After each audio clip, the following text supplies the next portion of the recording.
السلام علیکم ورحمۃ اللہ وبرکاتہ۔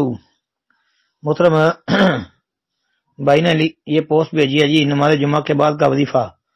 سیدہ اسماء بنت ابی بکر رضی اللہ عنہ فرماتی ہیں، جس نے جمعہ کے بعد اسی مجلس میں یعنی نماز کے بعد اسی جگہ بیٹھ کر سورۃ فاتحہ، سورۃ اخلاص، سورۃ فلق اور سورۃ الناس 7 مرتبہ پڑھی، اس کا یہ جمعہ اور آنے والے جمعے تک کا درمیانی عرصہ محفوظ ہو جاتا ہے۔ آگے لکھا جی، امام وقی بن جراح رحمہ اللہ وہ فرماتے ہیں، ہم نے اس کا تجربہ کیا تو اس کو اسی طرح پایا۔ اس میں جی حوالے لکھے ہیں، فضائل قرآن ہے جی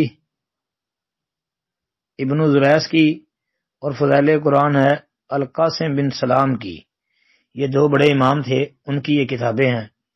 اور ابن ابی شیبہ کا حوالہ ہے جی۔ ابن ابی شیبہ کا جو نمبر یہاں پر دیا ہے نا، اس نمبر پر تو نہیں ہمیں پتا، البتہ ابن ابی شیبہ کے اندر یہ روایت موجود ہے، نمبر ہے اس کا 29,602 29,602 نمبر پر یہ موجود ہے۔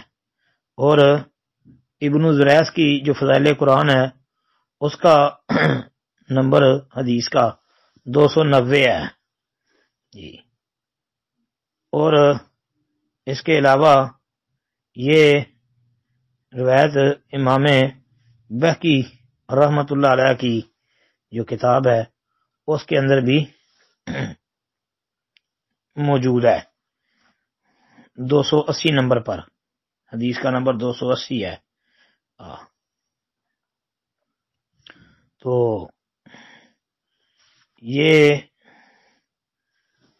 روایت انشاءاللہ حسن ہے جی، حسن درجے کی حدیث ہے، اسماء بنت ابی بکر رضی اللہ عنہ والی، ان کا قول ہے، ان کی موقوف روایت ہے، اور سند انشاءاللہ اس کی حسن ہے جی۔